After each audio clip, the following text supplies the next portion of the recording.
नमस्कार दोस्तों, मेरा नाम अरविंद है। मैं इंदौर मध्य प्रदेश का रहने वाला हूँ। मेरी हाइट 5 फीट 10 इंच है और रंग गोरा है। मैं एक औसत दिखने वाला लड़का हूँ। मेरी यह कहानी मेरे एक दोस्त की मामी के साथ मेरी लाइफ की पहली सत्य घटना है। मैं और मेरे दोस्त के घर पास पास में ही है। हम दोनों में अच्छी दोस्ती है। एक दिन ऐसे ही बात बात में उसने बताया कि उसकी मामी उसके पीछे पड़ी हैं, उसको परेशान करती हैं। तो मैंने कहा, उनका नंबर मुझे दे दो, देखता हूँ कि तेरी मामी चालू है या नहीं। इससे तेरा पीछा भी छूट जाएगा, और यदि वो चालू नहीं हुई तो तू अपने हिसाब से देख लेना कि क्या करना है। दोस्त ने नंबर दिया। मैंने उसके सामने ही मामी को मैसेज किया और मिस कॉल कर दिया।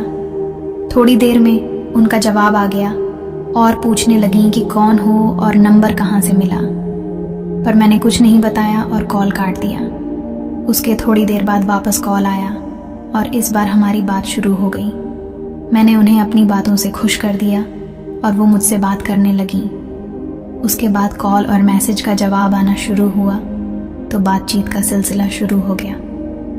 दोस्त की मामी के बारे में बता दूं कि उनकी उम्र 27 साल की रही होगी और उनका एक बेटा है। मामी का फिगर 30 का है। मैं इधर उनका नाम हेमा लिख रहा हूं, पर यह वास्तविक नाम नहीं है, क्योंकि मैं उनकी गोपनीयता के साथ खिलवाड़ नहीं करना चाहता। उसके बाद जब उनसे बात होना शुरू हुई तो पता चला कि उनका पति दारू पीकर घर आकर झगड़ा करता है। उन दोनों की आपस में कुछ ठीक नहीं बनती है। हेमा मामी से मेरी दोस्ती आगे बढ़ती रही और धीरे धीरे खुलकर बातें होने लगी। पर अभी तक मैंने उन्हें ये नहीं बताया कि मैं उन्हें जानता हूं और उनसे कैसे जुड़ा, क्योंकि उन्होंने मुझे कभी देखा नहीं था। तो मेरे दोस्त के ऊपर कोई शक भी नहीं हो सकता था।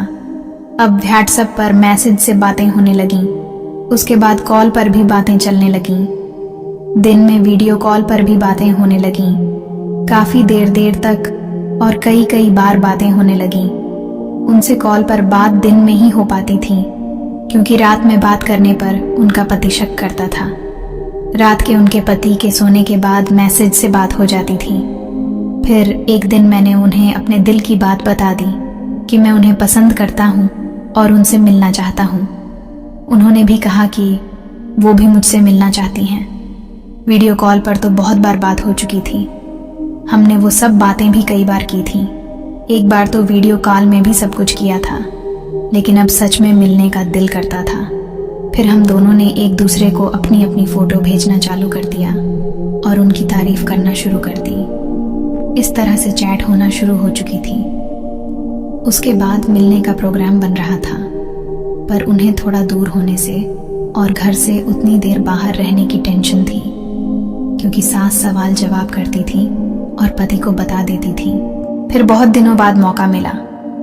तब उनकी एक सहेली की शादी थी। तब हम दोनों ने मिलने का प्लान बनाया। मामी ने कहा, मैं शादी का बोलकर चली जाऊंगी और देर शाम तक घर आऊंगी। इसके लिए उन्होंने अपनी सहेली का भी सहारा लिया और उसे अगले दिन घर भी बुला लिया, जिससे ये लगे कि वो उसके साथ ही जा रही है। मैंने उनसे अगले दिन 9 बजे सुबह मिलने को कहा था। उसके बाद हम गार्डन में गए। वहां हम पहली बार मिले और बात शुरू हुई। धीरे धीरे एक दूसरे से खुलने लगे। फिर उन्होंने कहा, कहीं और चलते हैं, यहाँ बहुत सारे लोग हैं। मैं समझ गया कि ये क्या चाहती हैं। वहां से निकलते समय मैंने अपने एक दोस्त को कॉल किया। उसका एक होटल है। उसने कहा, ठीक है, आ जाओ, इंतजाम हो जाएगा। फिर हम दोनों होटल पहुंच गए और सीधे ऊपर के रूम में चले गए। फिर हम दोनों बेड पर बैठ गए। अभी एक अलग माहौल बन गया था। हम दोनों ही हिचक रहे थे। फिर नॉर्मल बातें शुरू हुई तो धीरे धीरे शर्म चली गई। फिर उन्होंने कहा कि क्या तुम मेरे खेत की सफाई करके उसमें बीज डाल सकते हो? तो मैंने कहा, हाँ, मैं कर सकता हूँ। तो उसने बताया कि कई महीने से वो बंजर पड़ी है। तो मैं तुरंत ही उसकी साफ सफाई में जुट गया और अच्छे से हल चलाकर उसमें बीज डाला। इन सब में लगभग 2 घंटे गुजर गए, लेकिन अच्छी तरह से रखवाली की वजह से मामी काफी खुश थी। फिर वो सब के बाद हम दोनों ने एक दूसरे को गले लगा लिया और फिर से मिलने का वादा करके हम अपने अपने घर को निकल गए। मामी को उनके घर के पास ड्रॉप करके मैं अपने घर आ गया। उसके बाद तो हमारा मिलना चलता रहा। जब ये बात मैंने अपने दोस्त को बताई तो वो काफी हैरान हुआ और बोला, यार बहुत बड़ा मौका हाथ से निकल गया।